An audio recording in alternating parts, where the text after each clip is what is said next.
안녕하세요. 저는 청주에 사는 두 아이의 엄마입니다. 혹시 저와 같은 지역에 사시는 분이 사연을 듣고 계시다면 반가울 것 같은데요. 사연 채널이라는 것을 처음 접한 것은 지금으로부터 3년 전이었답니다. 제가 한 곳에 정착하는 걸 못하고 관심사가 다양해서 이것저것 듣는 편인데 사연 채널만큼은 위로가 돼서 꽤 오래 들어온 편인 것 같아요. 여러 사연 채널을 왔다 갔다 하다가 최근에 여기 사연에 빠지다 채널에 정착하게 되었습니다. 공감 가는 내용이 많고 성우분들 목소리도 너무 좋더라고요. 그래서 듣기 시작했는데요. 오늘 제가 들려드릴 제 이야기는 아마도 굉장히 시원한 사이다 사연이 될 것 같습니다. 제가 생각해도 이날의 이야기는 정말 속이 후련하고 통쾌했거든요. 일단 설명하기에 앞서 저의 앙숙과 다름없던 두 동서들에 대한 이야기부터 해야겠는데요. 저는 장남과 결혼해 사는 첫째 며느리였고 둘째 동서, 셋째 동서가 차례대로 들어온 케이스입니다. 다른 집은 보면 순서가 뒤죽박죽인 경우도 많던데 어째 저희 시댁 쪽은 참 순서대로 장가를 가게 됐네요. 먼저 저희 남편, 시댁의 장남인 만큼 책임감이 아주 강한 사람이었답니다. 특히 시어머니를 모시는 데 있어서 더욱 그랬어요. 이런 걸 보통 효자라고 하죠. 그래서 사실 저는 남편에게 시집 오면서 걱정이 아주 많았습니다.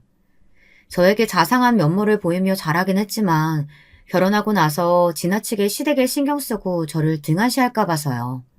저희 친정 어머니도 그렇고 아버지도 탐탁지 않아 했어요. 니들이 좋다니까 내가 여기서 뭐라 말 덧붙이긴 그렇지만 솔직히 나는 우리 예비 사이 썩 마음에 드는 건 아니야. 네 얘기만 들어봐도 너무 효자 노릇하려고 드는데 그게 며느리로선 좋은 게 결코 아니거든. 나만 봐도 알잖니? 저희 친정어머니는 본인이 시집살이를 많이 겪고 살아오신지라 특히나 더 걱정이 많으셨던 것 같습니다. 하지만 결혼을 하게 된 후 저는 제 걱정이 괜한 것이었다는 것을 깨닫게 되었답니다. 남편은 가정에 매우 충실한 사람이었고 특히 저희 시어머니는 상당히 유순한 성격의 소유자이셨거든요. 그러니까 외려 며느리를 어려워하고 조심스러워하시는 그런 분이셨답니다. 어쩌다 연락 한번 하시는 것도 일부러 남편을 통해 하실 만큼이요. 한마디로 배려심이 깊으신 분이셨죠. 걱정이 많았는데 여기서 한시름 놓았습니다. 아가, 내가 혹시나 너를 불편하게 하는 일이 있거든 언제든 말해라. 내가 눈치가 둔한 편이라 너한테 실수라도 할까봐 걱정이 될 때가 있어. 나는 그저 니들이 잘 살면 되고 내 쪽은 아예 신경 써도 되는데 안부 인사며 뭐며 이런 거 일절 안 해도 돼. 혹시라도 네가 신경 쓸까봐 미리 말해놓는 거야. 아, 어머니, 제가 어떻게 신경을 안 써요. 저를 이렇게나 배려해 주시는데요. 제가 살가운 며느리는 못 되어도 적어도 첫째 며느리로서 할 수 있는 도리는 다 하도록 할게요. 감사해요, 어머님.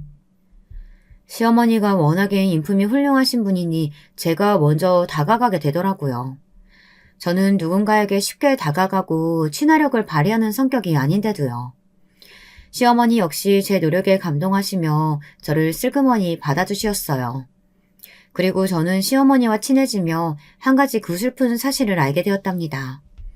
이 이야기를 시어머니 입을 통해 들은 날 정말 펑펑 울었답니다. 말 그대로 울음을 터뜨리고 말았어요. 그건 바로 남편이 왜 효자가 될 수밖에 없었으며 책임감이 그토록 강한 사람이 될 수밖에 없었던 비하인드 스토리였는데요. 시어머니께서는 사실 2번 결혼하셨고 지금의 시아버지가 2번째 남편이셨습니다. 그런데 시어머니가 마흔이 되기 전까지 원래 함께 사셨던 시아버지는 굉장히 공격적이고 무서운 분이었다고 합니다. 가정에 대한 책임감은 하나 없이 밖으로 여자나 만나고 다니고 틈만 나면 처자식을 때리는 사람이었다고 하네요. 그런 시아버지로부터 자식을 보호하기 위해 남편이 술을 먹고 들어온 날엔 어린 자식들을 일부러 이웃집에 맡기기도 하고 어쩔 땐 당시 일하시던 국밥집에 같이 데리고 가시는 등 온갖 노력을 다 하셨다고 했어요. 도망치고 싶었지만 이혼이 흠이라 여겨졌던 시기였기에 시도도 못하시고 그렇게 죽어라 노력하며 아주 가난한 환경에서 남편을 키우셨다고 했습니다. 내가 내 새 아들을 키우면서 너무 한이 맺힌 게 있다면 그 인간한테 한 번도 맞서보지 못했다는 거야. 그저 매일 맞으면서도 그게 당연한 줄 알고 살았지.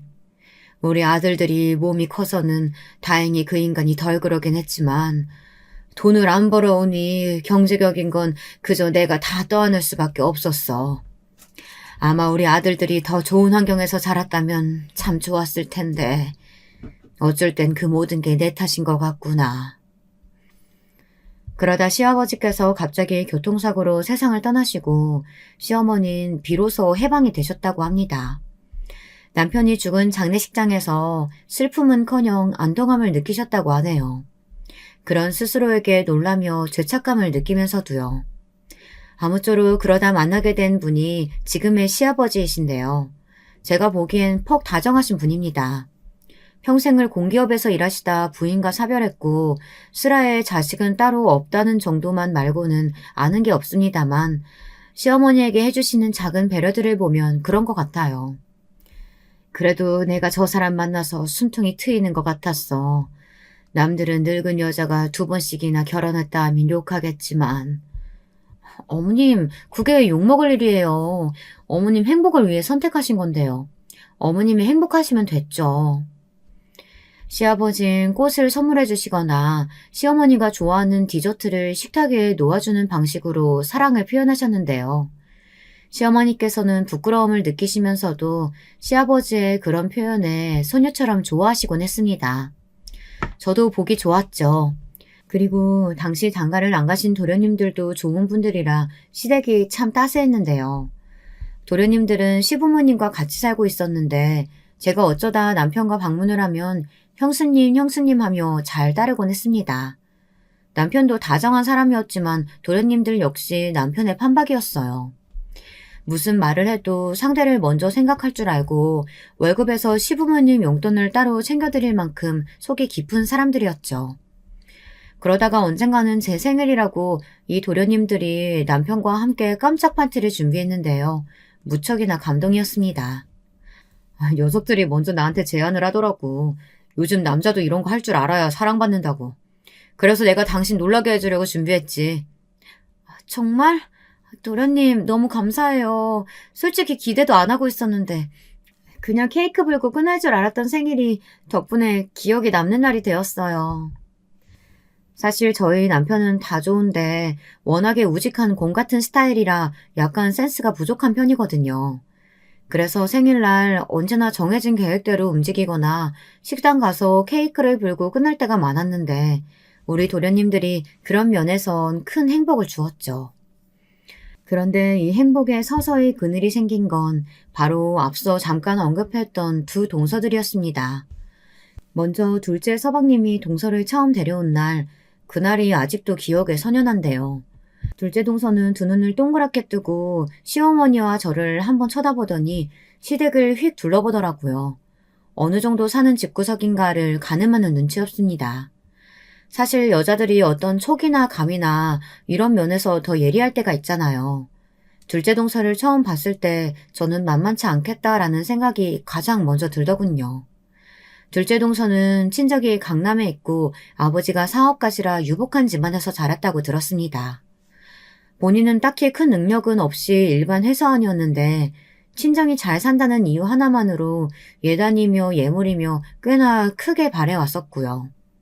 집도 무리한 대출을 끼어가면서 무조건 강남에 있는 신혼집을 고집했습니다. 자기가 친정의 도움을 받을 테니 30억대를 호가하는 집을 전세로라도 살기 원한다고 했죠. 솔직히 예단비 액수가 너무 크지 않아? 물론 시어머니가 아무 말씀 안 하셔서 나도 입 다물고 있긴 했는데 몇 억을 툭툭 내뱉는 게 좀 그렇네. 우리 도련님 좋은 금융 공기업 다니고 잘릴 걱정도 없이 좋은 조건인데 자꾸 자기 친정 이야기하면서 선심 쓰듯 구는 것도 마음에 안 들어. 남편도 제 말에 한숨을 푹 쉬었습니다. 동의한다는 뜻이었죠. 실제로 둘째 동서는 결혼 전 이런 말을 하더라고요. 이건 저를 향해 하는 말이었는데 정말 기분이 나빴습니다. 아, 저희 아빠가 무역 사업을 하셔서 저는 해외여행을 정말 많이 다녔거든요. 유럽 같은 곳은 수시로 드나들었죠. 뭐 그래서 외국어를 잘하는 편인데 이인은 외국어 쪽엔 약하더라고요. 연애하면서 많이 알려줬어요. 이제 저만큼은 아니지만 꽤 해요. 아, 제가 수민이한테 많이 배웠어요. 근데 형님 되실 분은 외국 여행 같은 거 많이 다녀와 보셨어요? 어딘가 좀 한국 토박이 느낌이 나서요. 왜 해외 안 나가고 한국에만 사는 사람들 있잖아요. 어딘지 형님에게서 그런 느낌이 느껴지네요? 네? 저는 외국 여행은 그리 좋아하는 편은 아니에요. 이제는 한국에도 좋은 곳이 많으니까 시간 나면 차라리 국내 여행을 가는 편이죠. 실제로 저는 이미 어렸을 적 외국 여행을 많이 다녀왔기에 남편과 시간이 맞을 때면 국내 여행을 자주 다녀오곤 했습니다. 물론 아이를 낳고 나서는 시간 여유가 없었기에 그럴 여력도 없었지만요. 근데 이놈의 둘째 동서가 결혼 후엔 완전 정신줄을 놓은 건지 자꾸 저를 자극하더라고요. 그것도 시부모님이 있는 앞에서 대놓고 말입니다. 저에게까지 하는 건 애교로 봐줄 수 있지만 시부모님 앞에서 그런 소리를 찍찍 발설하는데 너무 기분이 안 좋더라고요. 거기다 그날 둘째 동서는 추석임에도 불구하고 힘든 일은 죄다 저에게 맡겨두고 수다만 떨기 바빴습니다. 시어머니를 붙잡고 그렇게 세워라 내워라 수다를 떨더라고요. 시어머니는 제게만 맡겨놓으셔서 미안한 안색이면서도 동서가 말을 거니 받아주셔야 했고요. 저를 도와주는 건 남편뿐이었습니다. 하지만 남편이 도와준다 해도 쉽게 끝날 일이 아니었어요. 남편도 나중엔 설거지로 근육통이 왔다고 할 정도였으니까요. 당시 셋째 도련님이 미국으로 연구를 하러 가게 되어 1년 정도 미국에 있으셨는데요. 도련님의 존재가 그립기까지 하더라고요. 있었다면 저를 도와주셨을 텐데요.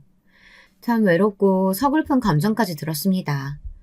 야밤이 되어서야 겨우 일을 끝내고 입가심 겸 다 같이 둘러앉아 둘째 동서가 사온 매실차를 마셨는데요. 동서는 고급 매실차라는 것을 강조하며 또 한 번 허세 아닌 허세를 떨고 있었습니다. 저는 떨떠름하게 웃고 있었고요. 근데 거기서 사건이 발생했습니다. 형님, 제가 이번에 괌에 갔다 왔는데 해변가에 사람이 없어서 너무 좋더라고요. 거기서 그냥 책 하나 읽으면서 파도 소리 듣고 있는데 너무 좋은 거 있죠? 우리 형님도 그런 곳에 가서 즐기면 참 좋을 텐데. 아참, 형님은 지방에 살아서 경제적으로 여유가 없으시죠? 아쉽네 정말. 여보, 우리 다음에 형님도 껴서 같이 가요. 사람이 한번 태어났으면 그런 데도 둘러봐주고 그래야 살맛이 나는 거죠. 여기서 열이 확 받더라고요. 이땐 저도 한마디 따끔하게 말하게 되었습니다. 제 발언에 시댁의 공기가 서늘해질 걸 예상했지만 그래도 할 말은 해야 기강이 잡히는 것이라고 생각했어요. 동서, 나도 감 갔다 왔어.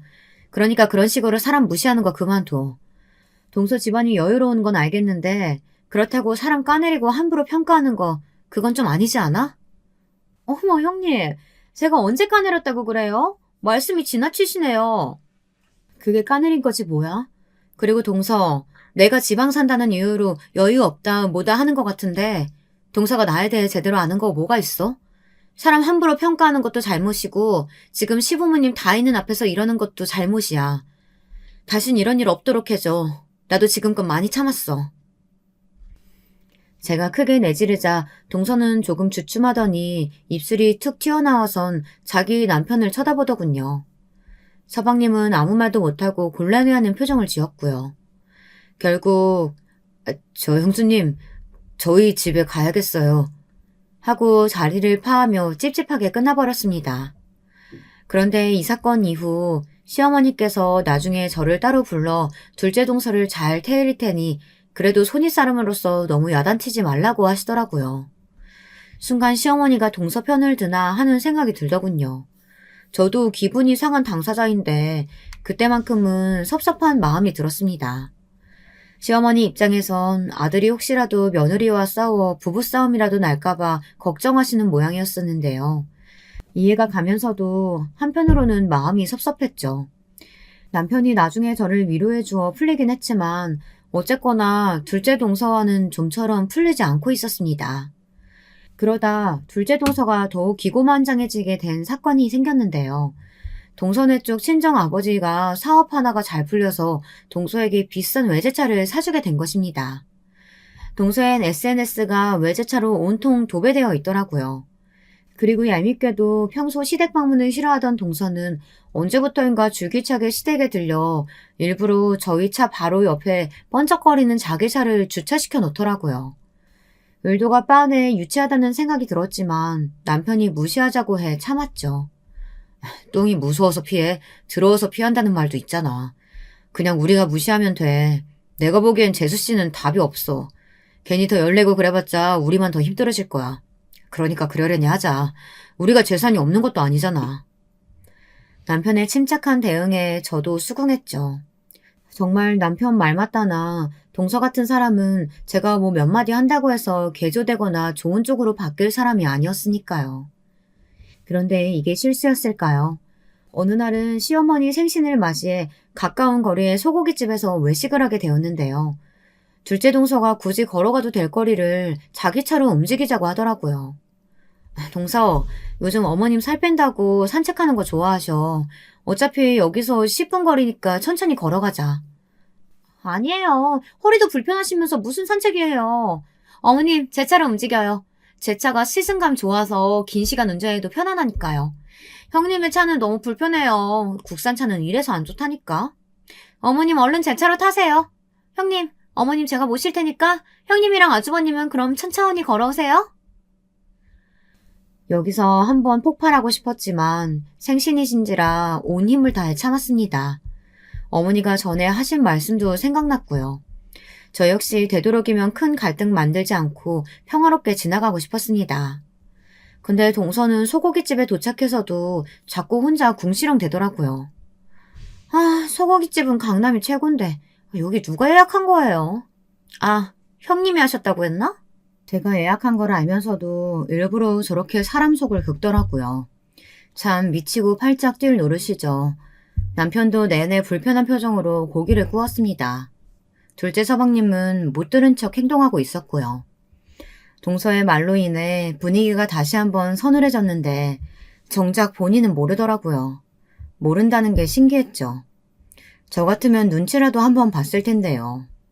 그러다 제가 남편이 굽고 있던 집게를 이어받아 소고기를 굽기 시작했는데 갑자기 동서가 그 모습을 뻔히 보더니 이런 질문을 하더라고요. 형님은 이런 곳에서 아르바이트 같은 거 해보셨죠? 저는 아르바이트 같은 거 해보고 싶었는데 부모님이 말려서 못 해봤거든요. 형님 고기 굽는 솜씨 보니까 딱 견적이 나오는 게 해보셨을 것 같아서 여쭤보는 거예요. 형님은 고향도 지방이라고 하셨으니까 지방 고깃집에서 하셨겠죠? 동서, 지금 뭐 하는 거야? 네? 뭐가요? 또 그놈의 지방 이야기 적당히 하지. 이 말에 동서가 조용히 침묵을 지키더라고요.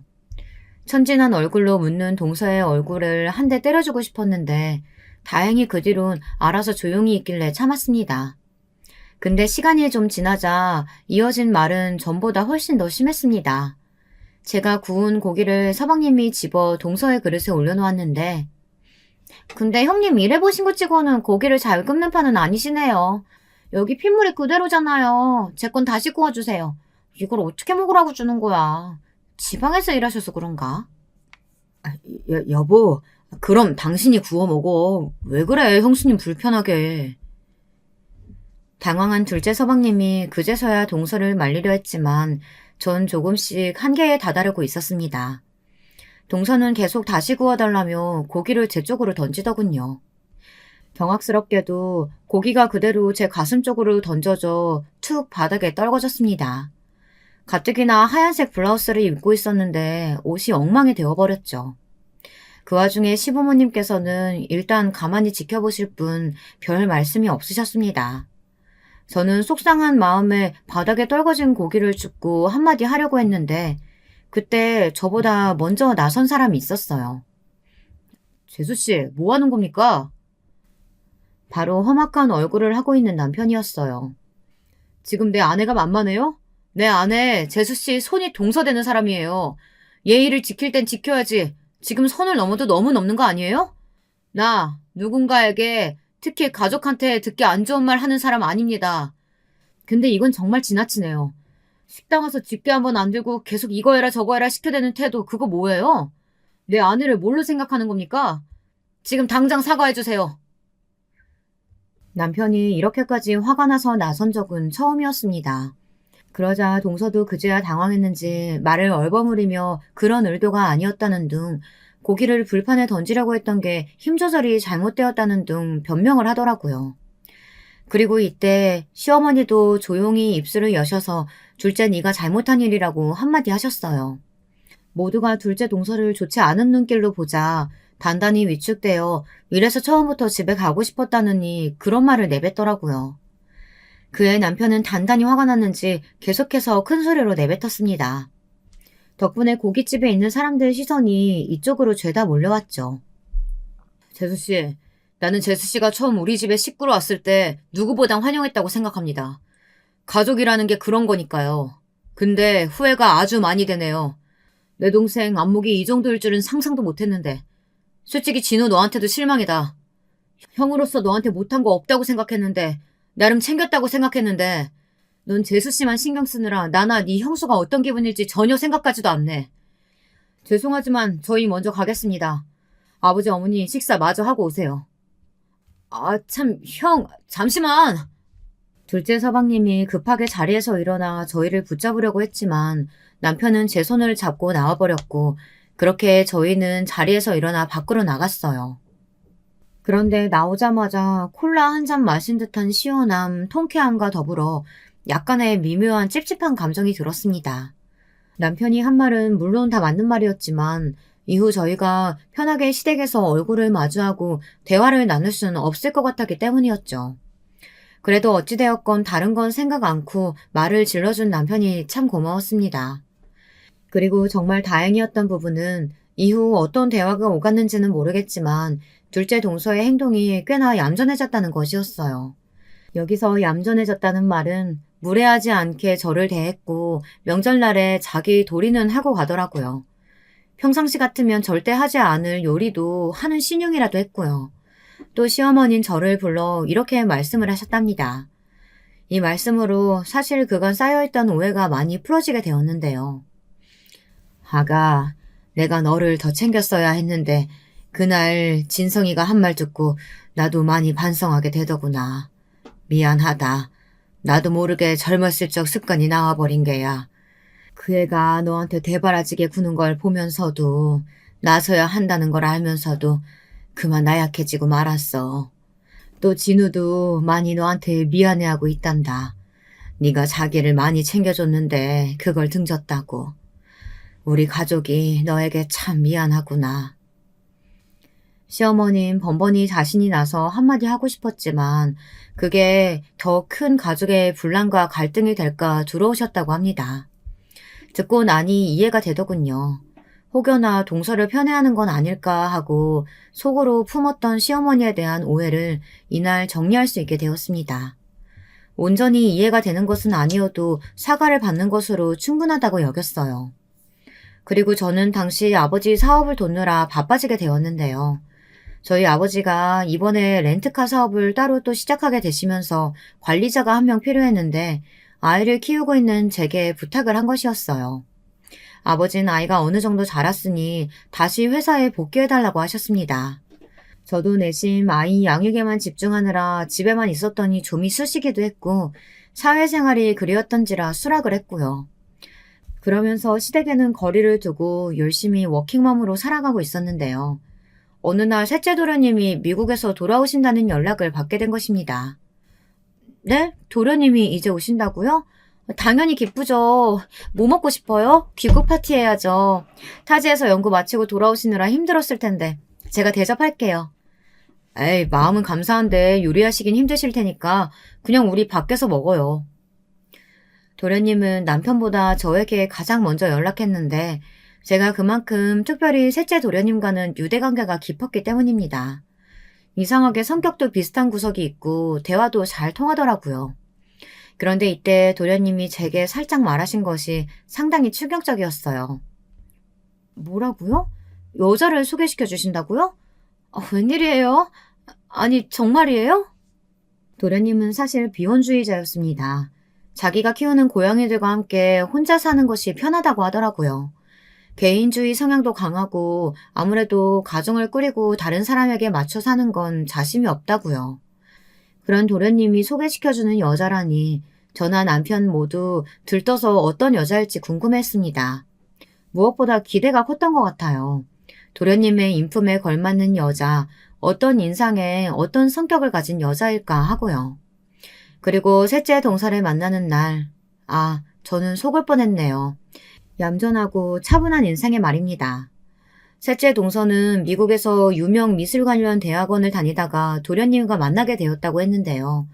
처음에는 저에게 무척이나 호의적으로 굴었습니다. 제가 과일을 깎고 있으면 이런 건 막내가 하는 것이라며 다가와 칼을 들었고 이따금 제 아이들을 향해서도 용돈 같은 걸 주며 잘해주었거든요. 형님 요즘 아버지 사업 돕고 계시다고 했잖아요. 저도 아버지가 하시는 사업 돕고 싶은데 저는 자유로운 영혼이라 저 하고 싶은 것만 하고 살거든요. 최근엔 미술품 수집만 열심인데 저도 그런 효녀가 되어야 할 텐데 전 아버지한텐 아마 나쁜 딸일 거예요. 형님은 시부모님께도 참 잘하시는 것 같고 존경스러워요, 형님. 착하고 수더분한 모습을 보이며 선하게 웃던 그 인상. 아직도 그 인상이 잊혀지지가 않습니다. 하지만 셋째 동서의 이중적인 모습은 제가 둘째 동서와 함께 비밀스레 나누는 뒷담화를 들으면서 알게 되었답니다. 김장날 뻔히 제가 부엌에 있는 걸 알면서도 집안 안방에서 한 이야기였으니 뒷담화라고 해야 할지 앞담화라고 해야 할지 사실상 잘 모르겠지만 말이에요. 이야기는 먼저 셋째 동서의 입에서 튀어나왔습니다. 저기 혹시 형님, 오늘 큰형님이 입고 오신 옷 보셨어요? 저는 깜짝 놀랐네요. 편하게 입으시는 건 좋은데 가끔은 그 정도가 좀 과하신 게 아닐까 싶거든요. 완전 시장 아줌마처럼 보여서요. 동서, 우리 큰형님으로 말하자면 우리랑은 레벨 차이가 어마어마하게 나시는 분이야. 지방에 사는데 강남 사는 우리랑 어떻게 같겠어. 그러니까 그냥 큰형님이 뭐라고 하든 한 귀로 듣고 한 귀로 흘려. 들을 가치 하나도 없는 얘기만 하거든. 네, 저도 그러려고요. 처음엔 꾸미는 걸 별로 좋아하지 않으시구나. 그 정도로만 생각했는데 갈수록 거부감이 느껴지네요. 미술인이 예술 얘기할 때도 아무것도 못 알아들으시고 가방끈이 짧으셔서 그런가? 수준 차이가 너무 느껴져요. 아니면 원래 지방 사람들이 그런가? 어쨌든 이야기할 때 대화가 안 되니까 답답하네요. 동서들의 말에 너무나 충격을 받아 저는 김장을 하다 말고 비닐장갑에 묻은 김치 국물이 앞치마에 묻은지도 모른 채 5분을 멍하니 있었던 것 같습니다. 그리고 이때 참으로 어이가 없었던 것이 둘 다 저에 대해 정확한 정보도 알지 못한 채 저런 말을 나불댄다는 것이었습니다. 속이 상해 이것을 시어머니에게 털어놓지도 못하고 집에 와서야 남편에게 말하게 되었는데요. 남편도 화가 나선 아니 당신한테 그런 식으로 말했다고? 진짜 보자 하니까 어떻게 두 놈들이 다 똑같은 여자를 집에 데려온 거야? 하며 분노를 표출하더니 서방님들에게 급기야 전화까지 하더라고요. 너네 도대체 안 사람들 관리를 어떻게 하는 거냐? 지금 내 아내가 이런 소리 듣고 왔다는데 내가 화가 안 나게 생겼어? 형, 나는 전혀 모르고 있었어. 죄송하네 형수님께. 알겠어. 내가 이 사람 잘 단속할게. 미안해. 남편이 험하게 꾸짖자 서방님들은 일제히 당황했고 동서를 대신해 미안하다고 빌더군요. 근데 여기서 서방님과 동서들 사이에 부부싸움이 있었던 건지 동서들이 저를 보는 눈초리가 더욱 험악해져 갔습니다.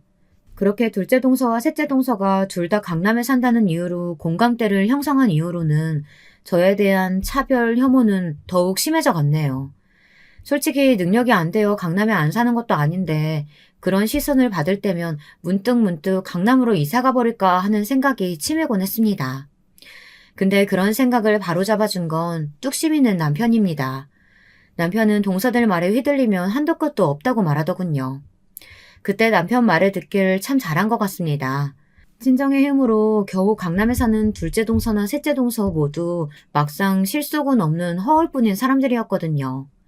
그건 제가 뒷조사니 뭐니 해보지 않아도 바로 알 수 있는 사실이었습니다.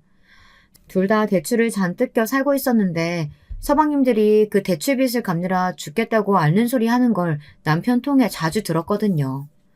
애들이 힘들어 죽겠다고 하네. 재수씨들이 다 사치가 심하고 하나같이 자기 말은 들으려 하질 않는데. 좀 적게 쓰라고 해도 그 한마디 했다고 삐지고 토라지고. 그러니 맨날 부부싸움만 이어진다고. 정말? 어쩐지 매일 SNS가 쇼핑 사진으로 도배되어 있더라니. 그나저나 서방님들 연봉이 적은 편도 아닐 텐데 도대체 어느 정도길래. 둘째 서방님이나 셋째 서방님 모두 능력이 없는 분들이 아님에도 불구하고 서방님들 둘 다 힘들어하시고 특히 셋째 서방님은 마음고생이 심해 소주를 먹지 않으면 잠이 오지 않는 불면증까지 앓고 있다고 하더라고요. 셋째 서방님은 성격이 조용조용하고 화를 잘 내지 않는 사람이라 속으로 앓는 것이 분명했어요. 제가 셋째 서방님과 더 유대관계가 있다고 말씀드렸잖아요. 그래서 더 마음이 가고 안쓰러웠죠. 근데 그 집안 사정을 뻔히 아는 제게 동서들은 이렇게 말하더라고요. 형님, 저희가 일을 왜 해요? 우리 남편이 잘 버는데. 그래도 같이 벌면 아이 키우기에도 좋지. 동서는 아직 모르겠지만 아이 낳으면 돈이 많이 들어가. 생각보다 이것저것 신경 쓸 것도 많고. 전 친정이 잘 살아서 괜찮아요. 그나저나 형님은 가만 보면 오지랖이 상당하시네요. 외려 저는 바깥에서 일하는 여자들 보면 불쌍해요. 저처럼 팔자 좋게 살 수도 있는데 너무 안 됐잖아요. 특히 애 키우느라 일 다니느라 아침에 제대로 화장도 못하고 나가는 여자들 보면 참 불쌍하고요. 그건 저를 공격하는 말이었답니다. 제가 예전에 그런 말을 한 적이 있었으니까요. 아버지 사업을 돕고 있느라 아이들 밥 차려주고 나면 헐레벌떡 화장도 못하고 나간다고요. 근데 여기에 셋째 동서가 옳다구나 말을 얹더라고요. 특유의 차분한 어투로 어머, 형님도 그렇게 생각하셨어요? 저도요. 저는 어느 날이고 미술관 가서 예술 감상하는 게 낙이잖아요. 근데 우리 큰형님은 워낙에 바쁜 삶을 사시는 것 같아서 안타깝네요. 형님 비하하는 건 아니에요. 오해하지 마세요. 라고요. 이게 어떻게 저를 겨냥하는 말이 아닐 수 있을까요? 당시 서방님들은 둘째 동서나 셋째 동서 모두 은근히 일했으면 하는 바람을 가지고 계셨거든요. 그래서 제가 살짝 떠보듯 일할 생각 없느냐고 물은 것이었는데 저렇게 반응하니 기가 차 할 말이 없었죠. 거기다 저를 비하하는 말에 열도 받았고요. 공주의 삶을 누리는 자기들 입장에선 제가 하루 종일 일해야 겨우 애들 키우고 먹고 사는 시녀처럼 보였나 봐요. 이때 서방님들을 생각하니 더 마음이 안 좋아 저도 한마디 하게 되었답니다. 동서들, 내 이야기 돌려 하려고 노력할 필요 없어. 지금 나 욕하는 거 다 아니까. 하려면 티라도 안 나게 하든가. 셋째 동서도 그렇고 참 너무하네 사람들이. 둘째 동서는 저번에 우리 남편이 한 말 싹 잊어버렸나 봐. 그리고 말 나온 김에 하는데 저번에 내 뒷담화하는 것도 다 들었어. 내가 지방에 살아 수준이 떨어지네, 가방끈이 짧네, 어쩌네. 왜 그런 말들을 하는 거야, 가족끼리? 어머, 형님, 수준 떨어지는 게 뭐 틀린 말인가요? 형님은 저희가 지금 여기서 영어로 대화한다고 해도 또 강남에 관한 이야기해도 한마디도 못 알아들으실 거잖아요. 맞지 않아요? 그리고 지방 사는 형님과 저희가 수준 같다는 것도 말이 안 되고요. 안 그래요? 형님은 태어나서 한 번도 서울에 살아보신 적이 없다고 하던데 그런 형님하고 저희를 어떻게 동일선상에 놓고 이야기해요? 둘째 동서의 말에 셋째 동서는 가만히 웃더라고요. 그러면서 갑자기 서로 귓속말을 주고받더니 여기에 둘째 동서가 까르르 웃더군요. 웃겨. 역시 경제력 차이가 이런 건가 봐요. 아까 형님 애들이 막내 동서한테 이런 말을 했대요. 입고 있는 옷 이쁘다고. 강남에서 큰 애들은 백화점 익숙하니까 뭐 브랜드가 뭔지 그 나이쯤 되면 다 알 텐데 형님 애들은 잘 모르나 봐요. 이래서 사는 동네가 중요한 건데. 그래도 뭐 어쩌겠어요. 형님하고 아주버님 아직 여유가 없으신데. 점점 더 열이 받았죠. 그러다 시아버지가 이쪽으로 오는 게 보여 대화를 가까스로 마무리하게 되었답니다. 요즘 시아버지께서 가뜩이나 몸도 좋지 않으신데 가족 분위기가 좋지 않은 걸 알게 되시면 속상해하실 것 같아서요. 그리고 겨우 마음을 추스르고 집으로 돌아가려는데 애들이 저를 향해 이러는 겁니다. 동서들이 아까 용돈을 줬다면서 해맑은 얼굴로 받은 용돈을 내미는데 저는 정말 기겁할 뻔했습니다. 엄마, 나 500원이나 받았어. 어? 엄마가 어른이 돈 주시면 얼마가 됐든 감사해야 한다고 했잖아. 그래서 감사하다고 했어. 나 잘했지? 동서들이 우리 아이들을 불러 용돈이랍시고 500원을 준 거였습니다. 인간적으로 이건 정말 아니다 싶었죠. 남편도 옆에서 표정이 울그락불그락 변하기 시작했습니다. 너무 유치하지 않나요? 저는 더 이상 묵인할 수 없겠다 싶어 동생들을 불러 한 차례 야단을 치려고 했지만 마침 시부모님이 저희를 배웅해 주시겠다고 하시더라고요. 이걸 어떻게 해야 할까 고민하다 온화하신 시부모님의 얼굴을 보고 겨우 참아 넘기게 되었죠. 당시 시아버지의 몸 건강이 많이 좋지 않으셨거든요. 혹여나 쓰러지시기라도 할까봐 옆에서 시어머니가 늘 조마조마해 하셨는데 저까지 여기에 걱정을 끼얹을 수 없었습니다. 그러다 오늘의 하이라이트, 제가 이 사연을 쓰게 된 그 사건이 발생했답니다. 그땐 화가 아주 많이 났지만 지금 생각해보면 일어나야 할 일이 일어났다고 생각합니다. 저는 사실상 동서들과 최대한 거리를 유지하고 있었고 그래서 둘째 동서가 임신해 출산을 할 때에도 일부러 가지 않고 일지에 문자조차 하지 않고 있었습니다. 동서들은 분명 그 부분을 겨냥해 둘이서 뒷담화를 열심히 하고 있을 테지만 신경 쓰지 않았죠. 오히려 아버지 사업을 도우며 열심히 일을 하고 있었는데요. 그러던 중 둘째 동서와 셋째 동서가 함께 강남에서 의류 편집샵을 시작했다는 이야기를 들었어요. 자기네들 말로는 의류 사업이라며 포부 있게 시작했다고 하는데 서방님들 말을 들어보면 적자투성에 빚만 가득 질 것 같다고 걱정이 크다고 했죠. 그런데 서방님들 예상이 맞아떨어진 거예요. 둘째 동서는 출산을 하고 몸조리를 좀 하다 바로 셋째 동서와 힘겹게 편집샵을 차리게 되었는데 몇 달도 안 되어서 고급 물품만을 취급하는 그 가게가 거의 망조로 들어서게 된 겁니다. 어떡하면 좋아. 지금 이 가게에 투자한 게 얼만데. 이거 내가 이태리에서 가져오느라 얼마나 힘들었는지 알아, 여보? 아, 나 어떡하냐고. 여보, 있잖아. 내가 많이 생각해봤는데 우리 일단 이사부터 하면 안 될까? 강남은 무리야. 조금 떨어져서 수도권, 그러니까 용인에 괜찮은 아파트 하나 알아봤는데. 뭐? 용인? 장난해 지금?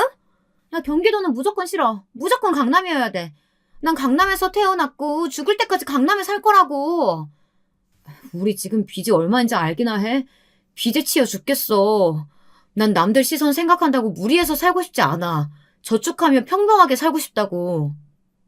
둘째 동서와 서방님은 이사 문제로 큰 부부싸움을 했고 이혼 이야기까지 나왔다고 합니다.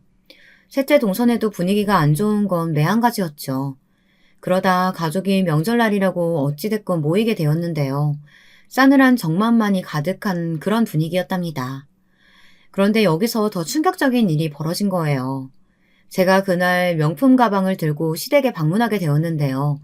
평소에는 일할 때가 많아 편하게 입고 에코백이나 일반 가방을 들고 갔는데 이번에 시어머니께서 전도 사 먹고 간소하게 하자고 하셔 명품 가방을 들고 나름 차려입고 갔답니다. 그런데 거기서 동서들이 갑자기 대놓고 웃으며 가방 이야기를 시작하더군요. 어머, 큰형님, 아까 들고 온 가방이요. 시장에서 짭싸셨어요? 차라리 비싼 돈 주시더라도 명품을 사시지. 형님 같은 분은 명품이라도 걸쳐야 태가 나요. 그러니까요. 근데 형님, 이거 되게 진짜 같아요. 이 가방 명품으로 사려면 좋게 3천만 원은 할 텐데. 아, 요즘 중국산 명품 이런 게 유행한다더니 혹시 그런 데서 구매하신 건가요? 당시 남자들은 밖에 잠깐 담배를 피우러 나갔고 시어머니와 저 동서들 이렇게 앉아 과일을 먹고 있을 때였는데 두 동서들이 그런 식으로 비웃더라고요. 늘 조용함을 유지하고 있던 시어머니의 표정이 일그러졌고 저도 동서들이 제게 이런 모욕을 주니 이건 한번 붙어보자는 것이 다름없는 것 같아 정품이라는 것을 증명하며 한마디 하려고 했습니다. 그런데 시어머니가 막으시더라고요. 잠깐만 아가야. 내가 말하마. 지금까지 내가 하고 싶은 말이 많았는데 꾹 참고 있었거든. 시어머니는 그렇게 말씀하시더니 갑자기 부엌에서 주걱 하나를 가져오셨습니다. 모두가 시어머니의 행동에 얼떨떨해했죠. 갑자기 밥을 묻은 주걱을 가져오셔선 두 동서들을 노려보고 있었으니까요. 그때 놀랄만한 일이 벌어졌습니다. 시어머니의 주걱이 두 동서들의 머리를 차례로 강타한 것입니다. 그것도 탁하고 맑은 소리가 울려 퍼질 만큼 크게요. 저도 놀라서 커진 눈으로 시어머니를 바라봤는데 그때 시어머니의 기세등등한 모습, 호랑이 같은 모습이 너무나 반가웠죠. 이런 망할 것 같은 이라고 어쩜 이리 아둔할까? 얘가 니들 밥줄이야. 당장 싹싹 빌어. 그게 무슨 말씀이세요? 형님이 저희 밥줄이라뇨. 아니, 전 전혀 이해가 안 되는데요. 니들이 시작했다는 그 고급 옷가게인지 뭔지 내 아들 돈 축내며 하는 짓거리, 그 가게 건물이 얘네 친정 거다. 곧 얘한테 넘어올 거고. 그것도 모르고 이 멍청한 것들이 어디서 허영심을 부리고 자빠져 있어. 시어머니의 말에 동서들은 둘 다 넘어가기 일보 직전인 표정이었습니다. 그제야 저에게 진짜냐며 서둘러 물어오더라고요. 형님, 진짜예요? 아니죠? 아니, 형님 친정이 그 강남 건물 소유주시라고요? 그 건물이 100억이 넘어가는데 그럴 리가. 형님 지방 사시잖아요. 지방에서 나고 자랐다고. 근데 어떻게 이런 일이. 동서, 정신 좀 차려. 지방 살면 뭐 다 가난하다는 법 있어? 우리 친정도 그렇고 나도 그렇고 단 한 번도 가난하게 자란 적 없어. 물론 사업이니 고비야 있었지. 그래도 동서처럼 막무가내로 책임지지도 못할 일 벌려가며 살진 않았어. 우리가 이런 부축적한 거 떠벌리고 싶지 않아 조용히 있었더니 원래 빈수리가 요란하다고 동서를 보니 알겠더라. 조심해 동서.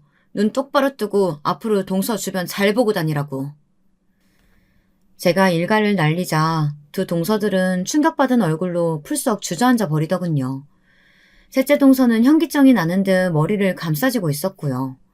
사실 동서들이 우유 가게를 연다고 했을 때 그 가게가 저희 아버지 건물에 들어온 건 우연이었습니다.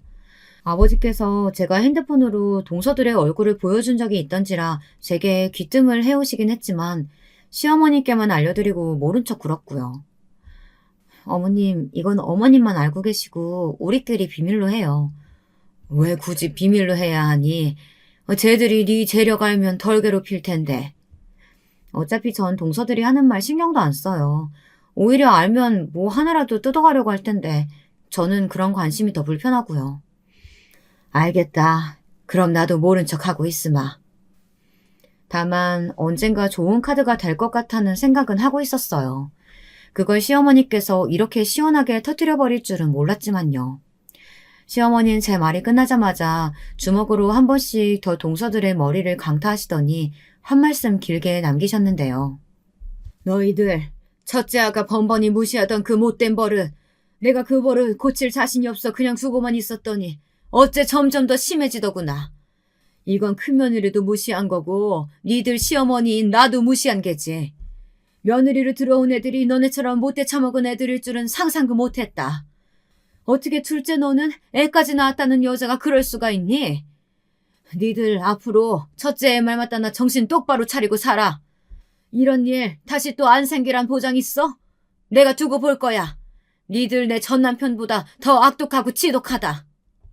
시어머니의 말씀이 끝나자 두 동서들은 더 죄지은 표정이 되었습니다.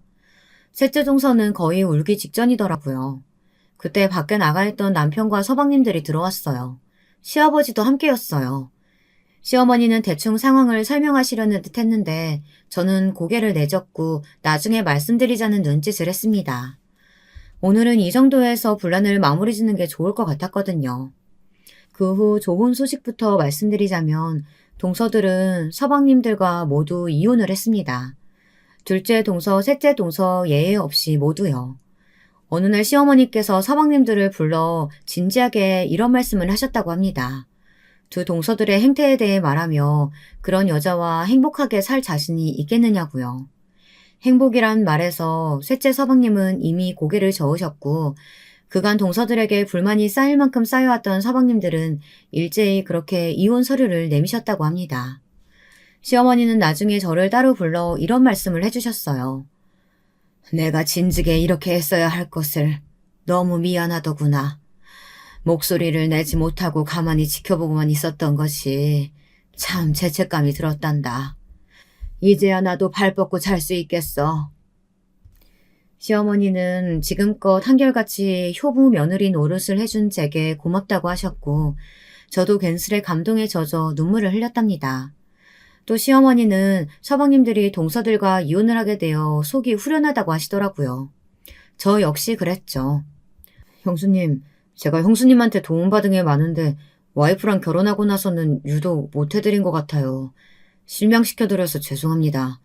와이프 입장만 생각하느라 형 말대로 형수님 기분을 상하게 해드렸어요. 일단 사과부터 드리고 싶어요. 부디 못난 저를 용서해주세요. 앞으로 잘할게요. 서방님들은 저에게 와 이런 용서를 빌기도 했는데 저는 괜찮다고 이해한다고 말해주었답니다. 사실 서방님 잘못이 아니었으니까요. 물론 동서들은 그 전에 저를 한번 찾아와 울며 불며 난리가 났습니다.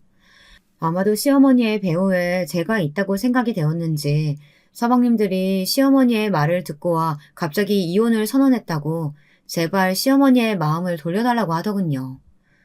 내가 무슨 재주로 어머님 마음을 돌려. 난 그럴 일 없어. 그리고 부부 문제는 알아서 해결해. 다들 그 정도 나이는 됐잖아? 연로하신 시어머니 찾아가지도 말고. 제가 딱 버티고 서서 그렇게 말하자 둘 다 힘없이 돌아갔습니다. 거기다 사실 시어머니뿐 아니라 이번엔 평소 말씀이 별로 없으시고 무뚝뚝하신 시아버지마저 개입해 이혼하라고 성하셨다고 하네요. 시아버진 서방님들과는 특히나 더 정서적인 교류가 없으셨는데요. 이번 일을 들으시곤 넘어갈 수 없다고 판단하신 모양이죠. 게다가 동서들은 마지막 발악이라도 하고 싶었는지 자기들 편집샵이라도 유지하려고 저희 친정 아버지까지 찾아갔는데요. 친정 아버지가 먼저 제게 의견을 구해오더라고요. 하지만 동서들은 이미 적자의 형태로 운영해오고 있었고 나아질 기미는 더더욱 없었어요.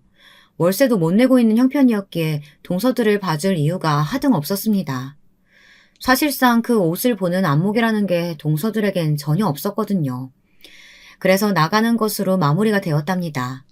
마지막으로 동서들의 우는 얼굴을 보는데 짠하면서도 고소한 마음이 동시에 들더라고요. 하지만 좋은 일이 있으면 안 좋은 일이 있듯 두 번째로 조금 안 좋은 소식이 있었는데요. 저희 친정 아버지께서 최근에 암 판정을 받으시고 병원에 입원하시게 된 겁니다. 늘 건강하리라고만 생각했던 아버지가 갑자기 암 선고라니 하늘이 무너지는 기분이었답니다. 그래도 지금은 애써 담담히 받아들이며 항암 치료 받는 걸 도와드리고 있어요. 아버지께서 얼른 쾌차하시길 바라는 마음으로요. 남편도 옆에서 많이 도와주고 있기에 힘이 됩니다. 이런 게 가족 아닐까 싶어요. 여러분, 날씨가 많이 쌀쌀해진 것 같아요. 환절기 감기 다들 조심하시고요. 건강검진은 수시로 하셔서 각자의 건강 잘 챙기시길 바랄게요. 비루한 글솜씨지만 오늘 저의 통쾌한 사이다 사연으로 심심하지 않은 시간이 되셨으면 좋겠네요. 그럼 언젠가 후기글 남기러 오겠습니다. 들어주셔서 감사합니다. 안녕하세요. 저는 30대 여성입니다. 지금은 시골에서 열심히 양봉과 농장 일을 하고 있고요. 올해는 그래도 큰 문제 없이 한 해를 지내고 있어서 다행이에요. 항상 사연 유튜브 듣고 있는데 제 이야기도 보내보고 싶어서 글을 씁니다. 저는 원래 결혼할 생각이 없었어요. 그렇다고 뭐 아주 비혼주의자라거나 이런 건 아니었고요. 그냥 결혼을 할 생각이 딱히 없었다는 거죠. 좋은 사람을 못 만났다고 해야 하나. 귀찮은 연애와 결혼 과정을 거치면서까지 함께하고 싶은 사람이 없었던 것 같아요. 그리고 거기에는 저희 아버지도 한 몫을 하셨죠. 저희 아버지는 저를 혼자 키우셨어요. 어머니가 일찍 돌아가셨는데 병으로 돌아가셨던 거라 아버지가 무척 가슴이 아프셨다고 하셨어요. 그 시절에 벌써 연애 결혼을 하셨던 분들이라 사별이 더 충격이었다고요. 그래서 아버지는 재혼도 안 하시고 다른 누구를 만나지도 않으시고 저를 혼자 키워내셨죠. 저희 아버지는 시골에서 양봉하고 농장을 하셨는데요. 친가에서 물려받아 키운 농장과 양봉이라 규모가 꽤 컸어요. 특히 농장 쪽이 컸죠. 양봉은 아버지 입장에서는 취미 정도로 하시는 거였는데 그렇다고 해도 규모가 커서 꿀도 참 많이 나왔고요. 아무튼 아버지가 혼자 몸으로 저를 키워주셨으니 저 역시도 아버지가 무척 소중했어요. 아버지한테 마음도 많이 쓰이고 걱정도 많이 되었고요. 그래서 20대 때는 이대로 그냥 아버지와 함께 평생 시골에서 살아도 되겠다 했었거든요. 그런데 제가 이대로 노처녀로 늙을 것 같았던지 아버지가 조바심을 내기 시작하셨어요. 아무래도 옛날 분들 생각하시기에는 결혼 안 한 노처녀는 하자 있는 것으로 보이잖아요. 저희 아버지는 정말 좋은 분이셨지만 정말 옛날 분이시기도 했거든요. 늦게 결혼하셔서 늦게 저를 낳으셨고 딸이라곤 저 하나였기에 더욱이나 보호 본능도 강하셨던 것 같고요. 그래서 저는 그다지 결혼 생각이 없는데 아버지가 안달을 내셔서 여기저기 선을 보고 다니게 되었어요. 사실 그리 늦은 나이도 아니었는데 아버지가 난리를 치셔서 중매라는 형태로 남자를 만나게 된 거였죠. 저는 솔직히 관심이 없었는데 남자들은 그래도 제가 마음에 드는 사람들이 있었나 봐요. 그런데 한두 번 더 만나다가도 재미가 없어서 그냥 그만두고 그랬거든요. 그러다가 한 10번째쯤 나간 선에서 결국 괜찮은 사람하고 만나게 되었죠. 그러다가 결혼도 하게 되었고요. 남편감으로 결정한 사람은 사업하는 사람이었고요. 사업이 상당히 잘 되고 있고 사람도 유머러스한 편이었어요. 대신 외모는 그렇게 봐줄만 하지 않았는데 제 생각에는 아마 그래서 결혼을 하지 못했던 것 같아요. 시골에 사는 20대 후반 여성하고 선을 볼 정도면 아마 예쁜 도시 여자들한테는 다 차였던 거겠죠. 30 중반인데 벌써 머리도 벗겨지고 키도 작고 그랬어요. 그런데 저는 남자 외모는 크게 관심이 없어서 그냥 사람 괜찮고 평생 살 때 경제적으로 어려움 없으면 되겠다 싶은 마음가짐이었거든요. 남자 쪽도 제가 털털하니 까탈 안 부려서 좋다고 했고요. 그래서 결혼을 준비하면서 시댁에 처음으로 인사를 가게 되었어요. 아버지 인연으로 소개를 받아 선을 봤던 남자라서 아버지 지인의 친구분이셨더라고요. 그러니까 아버지하고 곧장 아는 건 아니고 건너 건너 아는 정도에. 수도권 도시에 시댁이 있었는데 남편이 돈을 잘 벌어서인지 좋은 아파트였어요. 당시 예비 신랑 말로는 자기네 집이 아버지는 그냥 평범한 회사원이셨는데 자기가 아파트를 사들였다고 하더군요. 시댁에 들어가서 처음으로 시부모님을 배웠는데 시아버지는 상당히 조용하고 얌전하신 편인 것 같았어요. 말수도 많이 없으시고 조용하셨죠. 그런데 시어머니는 상당히 말도 많으시고 수다스러운 편이셨어요. 아유, 며느리감이라고 데려온 아가씨가 처음이라서 나도 어색하네. 그래도 우리 아들이 결혼할 사람 데려와서 기뻐요.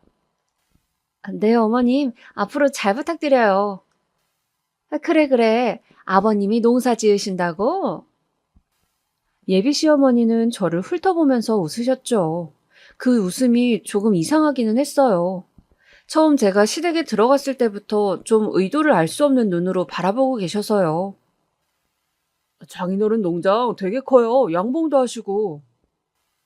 아유, 그래. 요즘 농장이 돈이 되지? 그럼 엄마, 농장 그렇게 크니까 진짜 부자이실걸요? 남편은 고개를 끄덕이면서 당연하다는 듯이 말했어요. 솔직히 결혼할 사이에 사돈 집안의 경제력에 대해서 그렇게 태연하게 말하는 게 조금 이상하더라고요. 그런데 거기서 제가 끼어들어서 이상한 소리라고 할 수도 없고, 그래서 저는 그냥 웃으면서 듣고만 있었죠.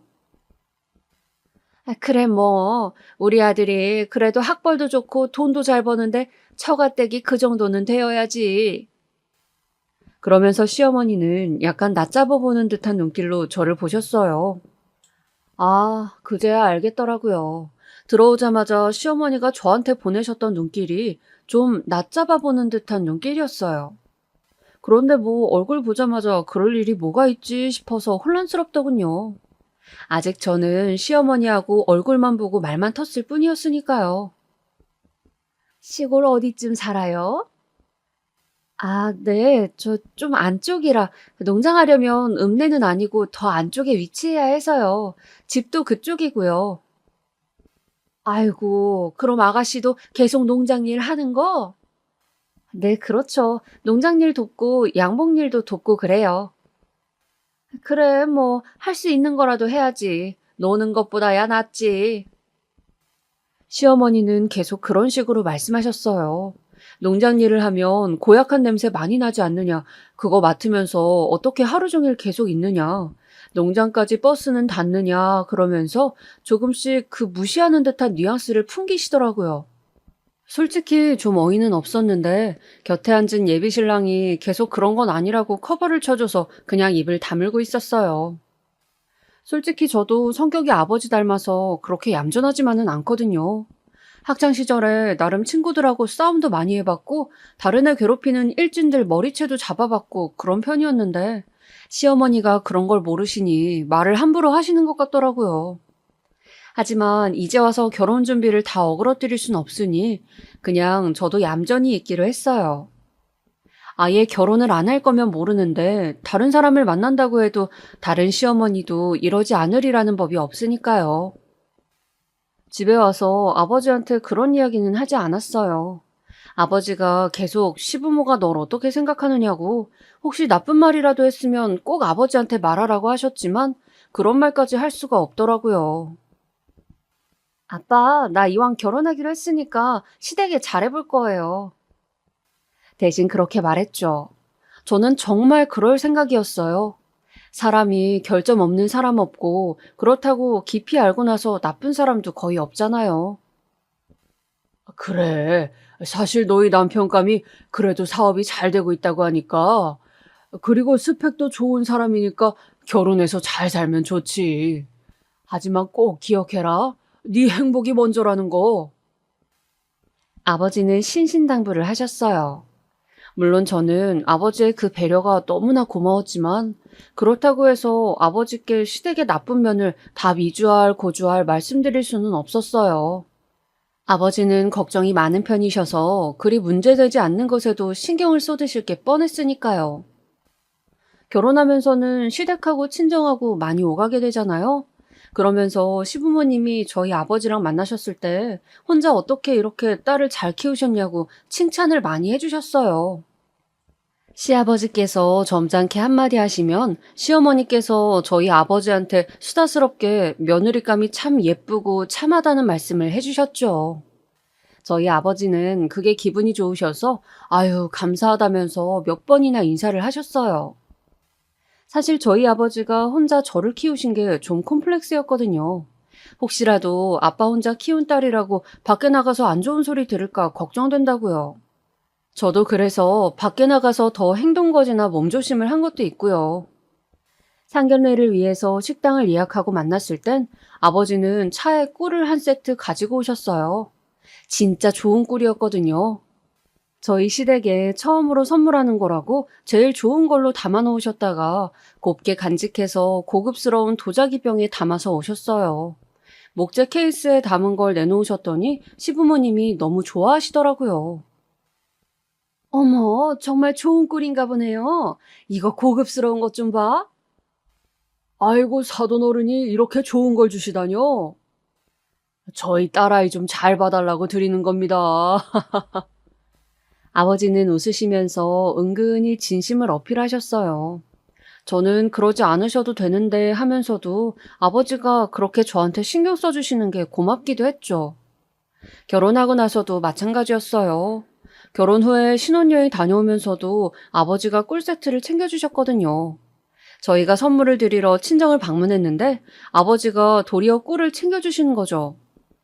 사실 농장하는 입장에서 뭐 다른 걸 선물로 사돈 댁에 드리기는 좀 힘들거든요. 꿀이 제일 고급스럽고 선물 받는 입장에서도 좋을 것 같으니 그걸로 챙겨주신 거였죠.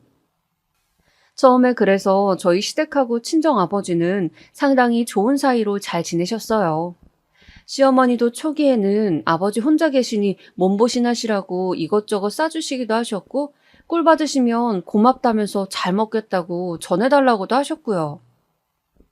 사실 저는 좀 마음에 차지 않아 하셨고 시골 출신이라는 것도 별로 안 좋아하셨지만 농장에서 나오는 각종 선물을 받을 때는 좋아하셨어요.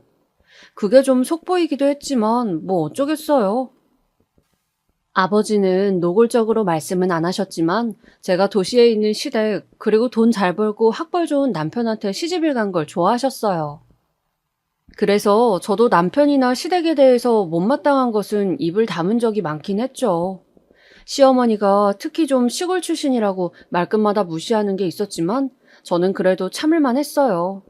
남편이 다정하고 유머 있는 편이라서 같이 있으면 재미있었고, 사실 제가 가장 많은 시간을 보내는 건 시어머니가 아닌 남편이었으니까요. 그런데 그냥저냥 잘 지내던 시댁에서 점점 더 저희한테 간섭을 해왔어요. 가장 큰 이유는 역시 아이였죠. 저희는 처음부터 아이를 가지려고 많이 노력했어요. 저도 부끄러운 이야기지만 처녀 시절에도 날씬한 적이 별로 없었거든요. 체격이 좋고 좀 살집이 있는 편이라 시어머니께서 아이고 그래 아이는 잘 낳겠구나 하면서 약간 핀잔 주듯이 말씀하신 적도 있었고요. 그래서 저도 당연히 결혼만 하면 아이 바로 가져서 낳겠구나 싶었었죠. 저랑 남편이랑 같이 아이는 최소한 셋 이상은 가지자고 말도 했었고요. 저도 남편도 아이를 참 좋아했거든요. 그런데 문제가 결혼 후에 아무리 노력을 해도 아이가 들어서지 않았던 거죠. 처음에는 그러려니 했어요. 뭐 애가 막 주 단위로 들어서는 것도 아니고 기다리다 보면 되겠지 싶었는데 그러다 반년이 지나갔고요. 그때부터는 조금 초조해져서 주기도 계산해 가면서 남편하고 같이 노력을 했어요. 보통 정상적인 부부가 임신을 위해 노력하는데 1년 이상 아이가 들어서지 않으면 난임이라고 한다잖아요. 저하고 남편하고 불쑥 그런 불안감이 드는 거였죠. 혹시라도 둘 중 하나한테 문제가 있어서 난임일까 봐. 혹시 우리 뭐 문제 있는 건 아니겠지? 남편은 불안한 듯이 물은 적도 있었어요. 저도 불안했지만 그래도 긍정적이고 낙천적인 편이라서 그런 소리 하지 말라고 남편한테 웃어 보이곤 했었죠. 우리 애 셋 이상은 낳을 거잖아. 그 전에 쉬는 거라고 생각하자. 애는 들어설라 치면 정말 금방 들어선대. 하긴 그렇다고 하지. 남편은 걱정스러운 얼굴이었어요. 그때까지는 시댁에서도 별 말씀이 없으셨죠.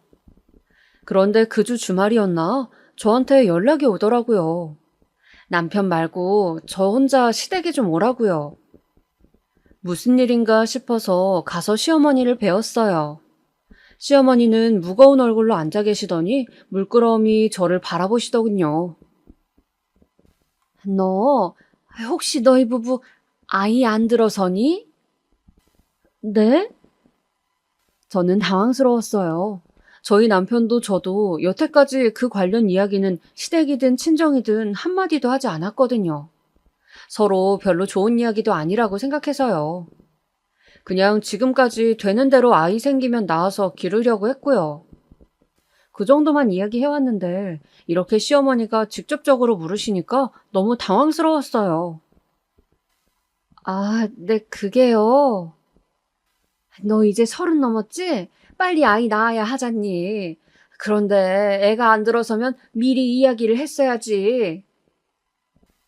아, 어머님, 사실 아직 1년도 안 되었는데요, 결혼한 지.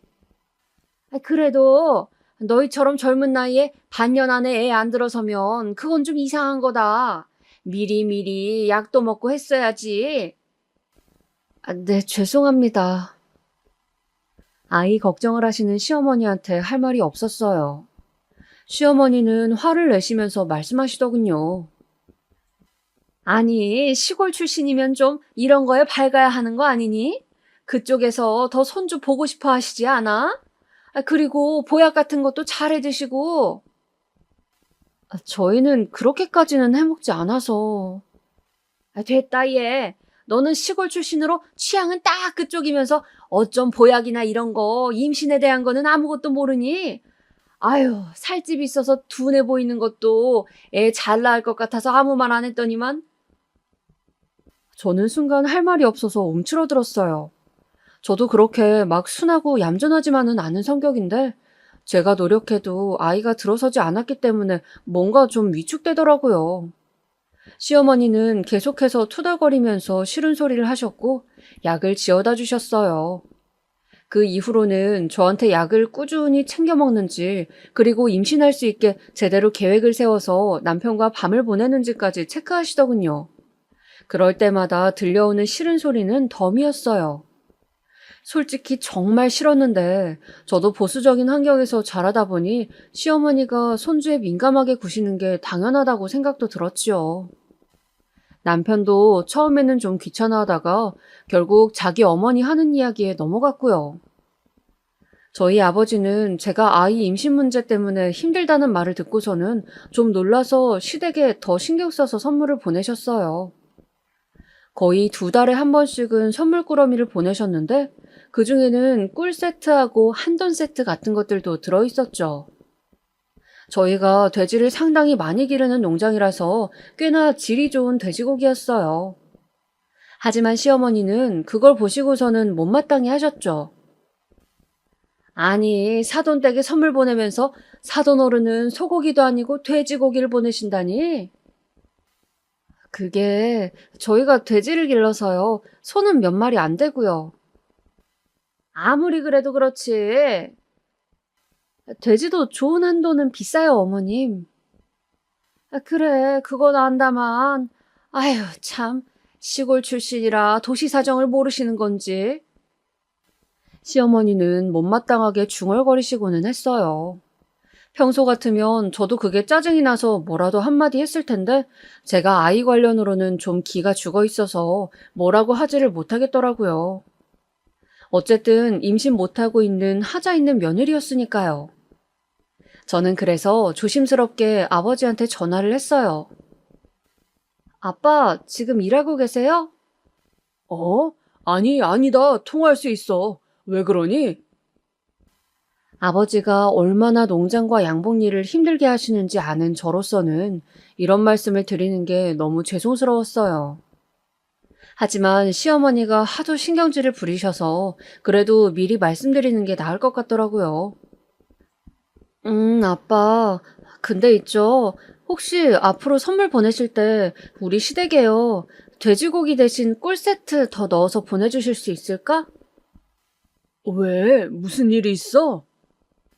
아니, 돼지고기 세트 고맙다고 하시긴 했는데 그 집 식구들이 많지 않고 입들이 짧아서 고기가 남는데요. 그래서 어떻게 보관해야 하나 좀 난처해 하시더라고. 아이고야, 그렇구나. 아버지가 생각을 못했다. 네, 그럼 다음엔 꿀로 넣어서 보내주마. 네, 아빠, 죄송해요. 아니다, 아니야. 네가 왜 죄송하니? 아버지는 손사래를 치시고서 전화를 끊으셨어요. 전화를 끊고 나니까 되게 기분이 안 좋더라고요. 아니, 우리 아버지가 뭐가 모자라서 딸년 시댁한테 저렇게 세심하게 선물을 보내고서도 안 좋은 말을 들어야 하는 건지. 임신 못하고 있는 건 난데 왜 우리 아버지가. 그런 생각 때문에 밤잠까지 설칠 지경이었어요. 시어머니가 저한테 차가워지고 아이를 갖지 못하는 기간이 길어지면서 남편도 조금씩 변해가더군요. 남편은 원래 굉장히 다정하고 유머러스한 사람이었어요. 그런데 시간이 흐르면서 남편은 점차 저한테 냉담해지기 시작했죠. 살집이 좀 있는 편인 제 체격도 좋아해주던 사람이었는데 남편이 어느 날 출근하기 전 아침에 저한테 그러는 거예요. 당신은 살 안 빼? 살? 저는 남편한테서 그런 말을 들을 줄은 꿈에도 몰랐었기 때문에 놀라서 남편을 쳐다봤어요. 남편은 좀 한심하다는 듯한 얼굴을 하고 있더라고요. 요즘은 애 낳은 여자들도 죄다 다이어트해서 처녀적처럼 날씬하게 하고 다니더라. 당신은 지금 애도 안 가졌는데 왜 그렇게 살을 안 빼고 관리도 안 해? 하지만 난 처녀적에도 그리 날씬하진 않았는데. 저는 그냥 농담처럼 넘기려고 했어요. 남편이 저렇게 차갑게 나오는 게 낯설었거든요. 하긴 그렇긴 했는데 참 나도 뭐에 빠져서 당신하고 결혼했는지. 남편의 말은 어느 정도 농담처럼 들리긴 했지만 그렇다고 해서 완전히 웃자고 한 소리는 아니더군요. 저는 그날 아침에 좀 충격을 받았어요. 아무리 그래도 남편만은 제 편에 서줄 줄 알았는데 그게 아니었던 거였죠. 남편은 그런 식으로 조금씩 조금씩 자기 불평불만을 흘렸어요. 저는 그 이야기를 들으면서 내가 정말 잘못하고 있는 건가? 내가 이러면 안 되는 건가? 하는 생각들을 하게 되었죠. 원래 처녀 쪽에는 굉장히 자신만만하고 자존심도 높은 편이었는데 결혼하고서 뭐 몇 년도 안 되는 사이에 사람이 되게 위축되더라고요. 애는 임신은 안 되지. 시어머니는 계속 저한테 뭐라고 하시지. 남편은 그 사이에 사람이 변한 것처럼 저한테 살 빼고 관리하라고 압박을 주지. 제가 결혼 생활에 힘들어 하시는 것도 모르시고 아버지는 계속해서 시댁에 이것저것 선물을 주셨어요. 그런데 어느 날 시어머니가 저한테 그러시는 거예요. 예, 너희 아버님 양봉하시잖니? 네, 어머니. 사돈어른 그 꿀이 정말 맛이 좋고 고급스럽다고 다들 칭찬하더구나. 시어머니가 저한테 칭찬을 해주시는 건 굉장히 드문 일이라서 저는 그 말에 금방 으쓱해졌어요. 저희 아버지가 농장도 그렇고 양봉도 그렇고 아주 일을 잘하셨거든요. 그래서 여기까지 농장을 키우신 거기도 하고요. 내가 우리 친척한테 한 병 맛보라고 작은 병으로 퍼줬는데 그 꿀이 그렇게 기가 막히대. 거기다 꿀 먹고서 감기도 싹 나았다지 뭐니? 어머, 그러셨대요? 우리 연세 드신 먼 이모님이 올해 90이 넘으셨는데 그 꿀 드시고 감기 앓다가 금방 일어나셨대. 어머, 잘 됐네요. 도움이 되어서 기뻐요. 아버지께 말씀드릴게요. 그래, 그래. 좀 부탁한다. 부탁한다는 말이 무슨 뜻인지 의아했지만 저는 그 기쁜 소식을 아버지한테 전해드렸어요. 아버지는 꿀이 크게 도움이 되었다는 말에 마찬가지로 좋아하셨죠. 아버지도 양봉에 상당히 자부심이 있으셨으니까요. 그런데 그렇게 말씀을 전해드리고 나서 한 사흘쯤 뒤였나? 다시 시어머니가 저를 부르셨어요. 저는 시댁에 가서 일을 도와드리는 일이 잦았기 때문에 그렇게 이상하게 생각하지 않고 부르시는 전화에 곧 뛰어갔죠. 그런데 시어머니 인상이 아주 안 좋은 거예요. 제가 청소를 하고 있어도 싫은 소리를 하시고 음식을 해다 내드려도 인상은 찌푸려져 있고 대체 왜 그러시는지 알 수가 없어서 저는 발끝을 들고 눈치를 보면서 다닐 수밖에 없었죠. 같이 점심을 먹고서 차를 한 잔 내다 드렸는데 제가 설거지하는 동안 차를 다 드신 시어머니가 저한테 와서 앉아보라고 하셨어요. 저는 왜 그러시나 제가 또 뭔가 잘못한 게 있나 걱정하면서 가서 앉았죠. 그랬더니 시어머니는 화를 참는 듯한 기색으로 말씀을 이어가셨어요. 너 내가 저번에 꿀 이야기 했었잖니? 네, 어머님. 그렇지 않아도 저희 아버지께 말씀드렸어요. 친척분 건강에 도움이 되었다고 하니까 너무 좋아하시더라고요. 설마 아버지께 그 말씀 전해드렸다는 걸 말씀 안 드려서 그러신가 해서 저는 급하게 그 이야기를 했어요. 하지만 시어머니는 그게 도리어 마음에 안 든다는 듯 눈을 찌푸리셨죠. 그래? 그걸 전해드렸어? 네네, 그럼요. 그런데 전달받으시고도 아무 말씀이 없으셨니? 그러니까, 네? 어떤 거요? 꿀 몇 세트 더 안 주시겠다니? 우리 친척들이 맛보고 싶어 하는데. 아, 저는 그제야 시어머니의 의도를 알아챘어요. 제가 너무 둔했던 거죠.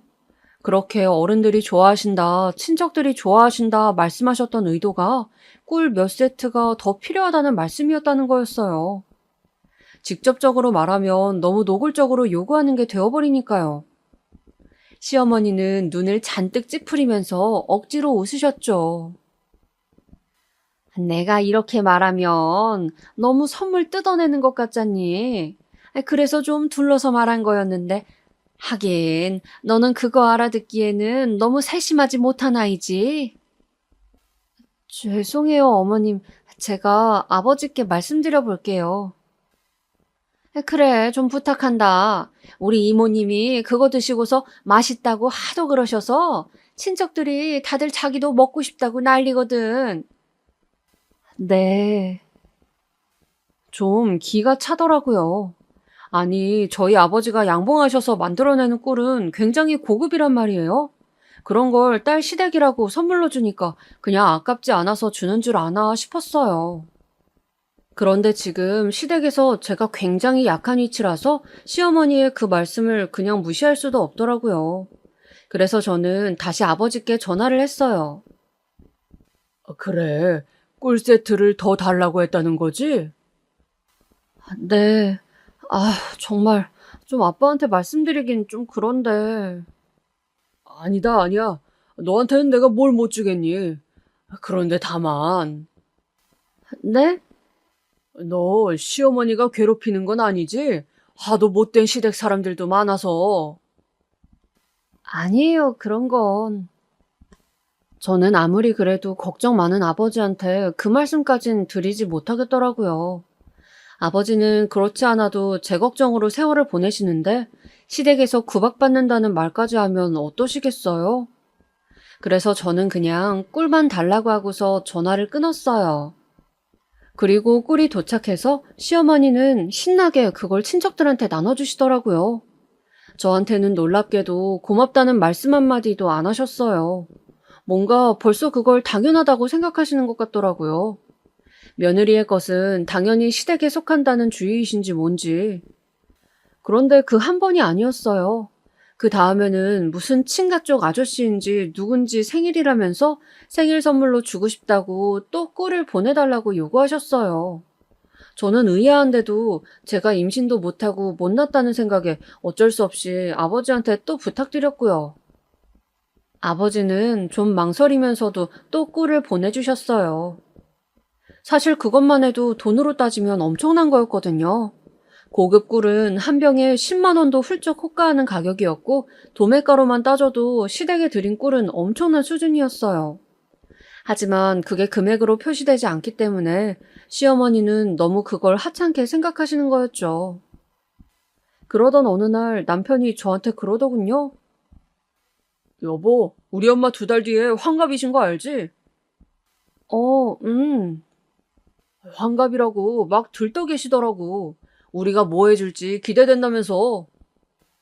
우리가 뭘 해드려? 아니, 뭐, 환갑이니까 평소보다 좀 더 크게 해드리겠지만. 저는 놀라서 말했어요. 남편은 어깨를 으쓱하면서 자기도 그 정도로 생각한다고 하더군요. 그러더니 그러는 거예요. 환갑까지 2달 정도 남았으니까 그 사이에 자기가 임신해서 기쁜 소식 전해드리면 좋겠다. 그게 뭐 내 마음대로 되나? 안 되면 노력이라도 해봐야지. 자기 요새 살도 안 빼고 계속 찌기만 하더라? 고도비만이면 임신할 확률 더 내려간대. 남편은 눈에 약간의 경멸까지 담은 채로 저를 바라보았어요. 저는 순간 그동안 쌓인 스트레스가 명치로 훅 치받고 올라오는 게 느껴지더라고요. 사실 그동안 시어머니하고 남편한테 임신 관련 스트레스를 받으면서 제가 살이 찐 건 맞았어요. 솔직히 그 스트레스를 받으면서 제가 외모 관리라든가 운동을 할 수 있을 리가 없잖아요. 저는 남편한테 뭐라고 말대꾸도 못한 채로 멍하니 있었고 남편은 한참이나 더 제 외모에 대해서 주절거리다가 밖으로 나갔어요. 남편은 처음에 처녀적 제가 체격이 좋고 털털해서 좋다고 했어요. 하지만 결혼한 지 얼마 지나지도 않았는데 살찌고 외모 관리를 놓은 제가 싫다고 하기 시작했죠. 남자들이 원래 그런 건 알고 있었지만 제가 제 남편한테 이런 소리를 들으니까 타격이 정말 컸어요. 그리고 사실 남편이 그렇게 변한 데에는 제가 원인이라는 것도 타격이 컸죠. 제가 임신만 잘하고 아이를 제대로 낳았다면 이런 일이 발생하지 않았을 거예요. 병원에 가서 검사를 해보아도 남편도 저도 아무런 문제가 없었어요. 그게 더 스트레스였죠. 원인은 모르는데 임신은 안 되고 나이는 먹어가는데 허송세월을 하고 있다는 느낌이었으니까요.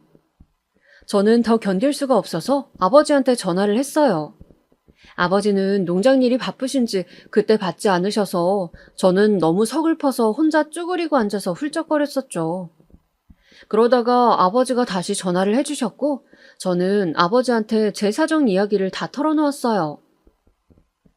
아빠, 저 진짜 아빠한테 이런 이야기 안 하고 싶었어요. 왜 그러니? 아니 얘야, 이야기해봐라. 대체 왜 그래? 그런 사정을 전혀 모르셨던 아버지는 당황하실 수밖에 없었죠. 저는 아버지 목소리를 들으니까 더 서러워져서 울어버렸고 말이 횡설수설하면서 나왔어요. 아빠, 나 애 못 낳는다고 너무 구박받아. 나 진짜. 뭐? 이게 또 무슨 소리냐? 임신 안 된다고 나한테 너무 뭐라고 해. 그리고 사람 취급도 안 해줘. 나 맨날 시댁 가서 가정부처럼 일한단 말이야. 그런데 나한테 너무. 제가 울면서 말하니까 아버지는 황당하고 기가 막힌지 말문이 막히셨어요. 그리고 찬찬히 저를 달래서 좀 진정하고 말하라고, 무슨 일 있으면 아버지가 올라갈 거니까 너무 염려하지 말라고 하시면서 말씀해 주셨죠. 그 덕분에 저는 아버지한테 조금 진정이 된 채로 사정을 전부 말씀드릴 수가 있었어요. 아버지한테 말씀드리면서 생각해보니까 사실 내가 대체 왜 이 결혼을 계속 유지하고 있으려는 거지 싶은 거예요. 시댁이 뭐 엄청나게 잘 사는 것도 아니고 남편이 저한테 뭘 아주 잘해주는 것도 아니고 그렇다고 제가 결혼이 인생 목표였던 사람도 아니고요. 이렇게까지 불행한데 내가 이걸 버틸 이유가 없었어요. 게다가 아이도 안 생긴 채라 갈라서도 혼자 가뿐하게 날아갈 수 있었고요.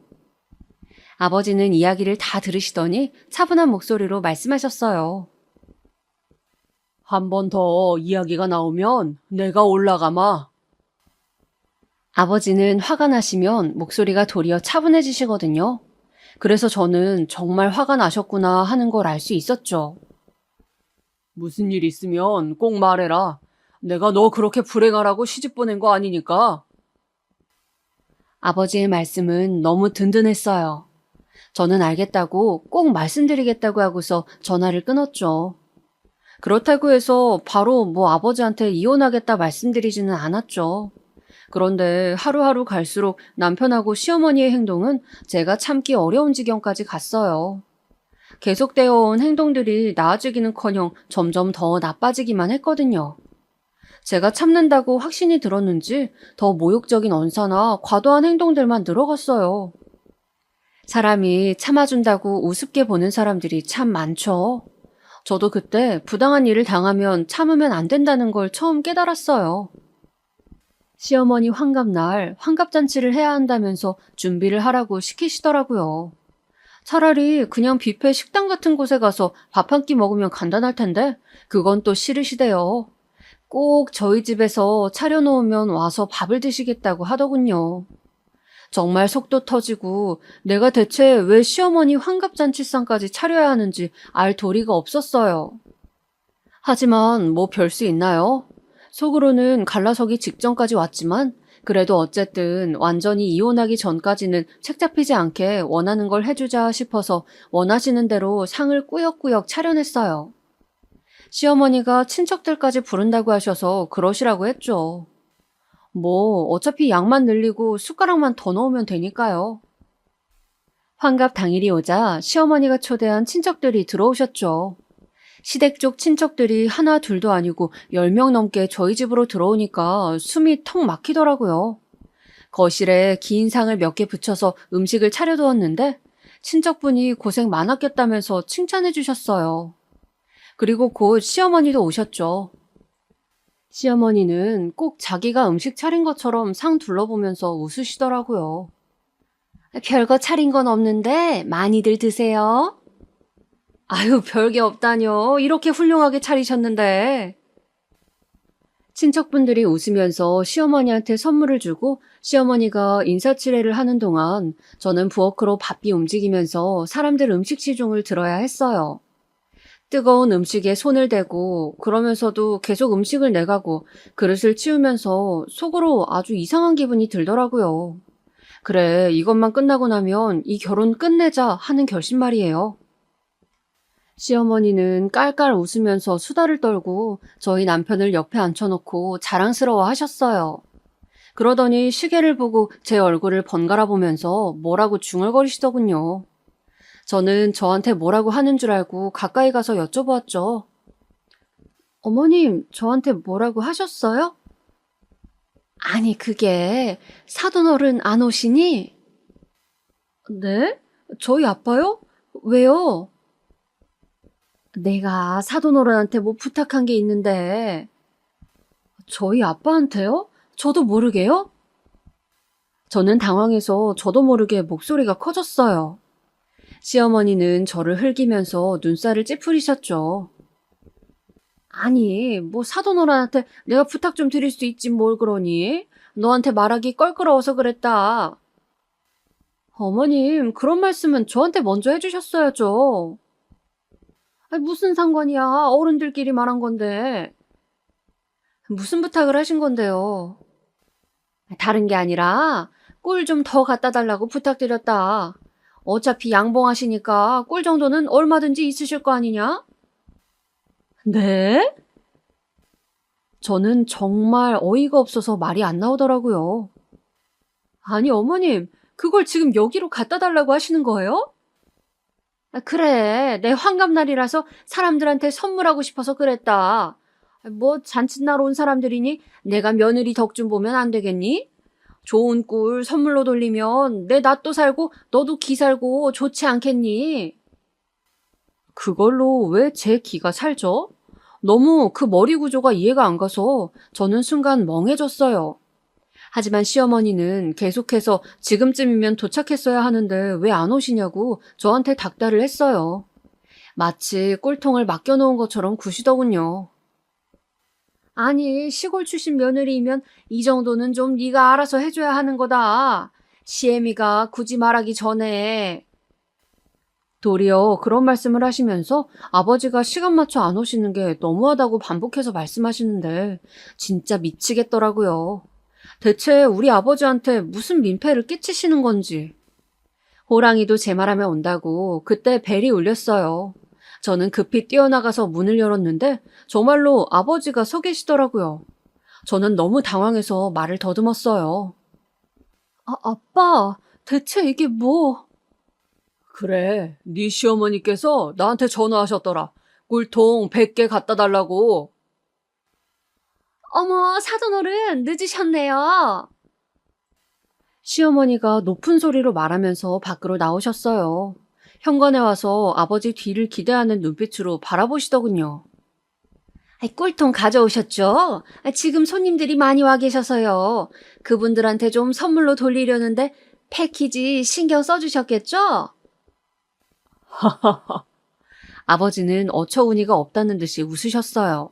저도 너무 어이가 없어서 말이 안 나오더라고요. 그러더니 아버지는 고개를 끄덕이셨어요. 그래요. 트럭에 조금 싣고 왔습니다. 아유, 그러시구나. 같이 가지고 올라오라고 제가 사람 좀 내보낼게요.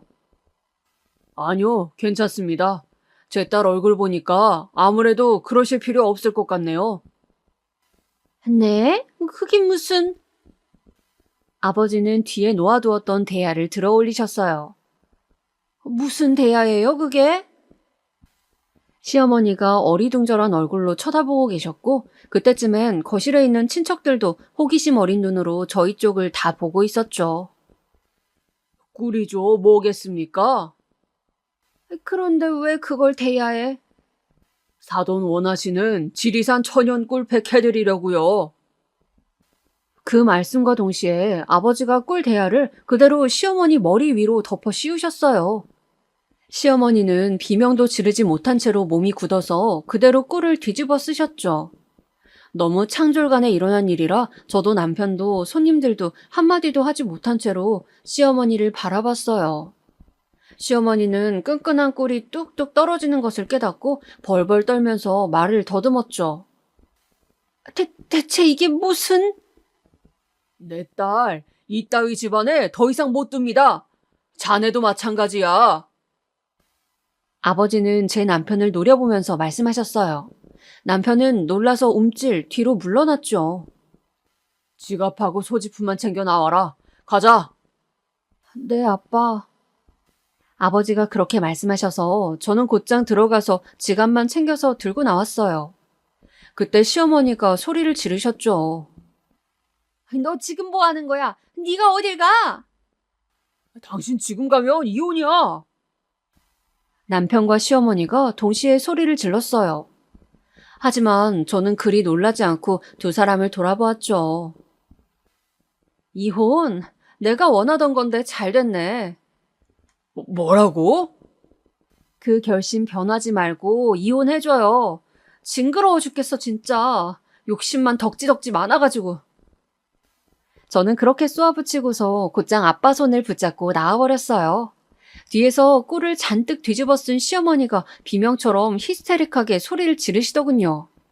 어찌나 속이 시원하던지. 그리고 그 후는요? 당연히 이혼이죠. 남편이 좀 뻗대기는 했지만 뭐 제가 마음이 돌아섰는데 어쩌겠어요. 갈라서면서도 시어머니가 계속해서 난리를 피우시긴 했지만 그때마다 아빠가 강하게 대응해 주셔서 아주 다행이었어요. 그 이후로는 아빠의 농장으로 돌아와서 양봉을 도와드리면서 편하게 지내고 있답니다. 제 사연은 여기까지입니다. 재미있게 들으셨다면 좋겠어요.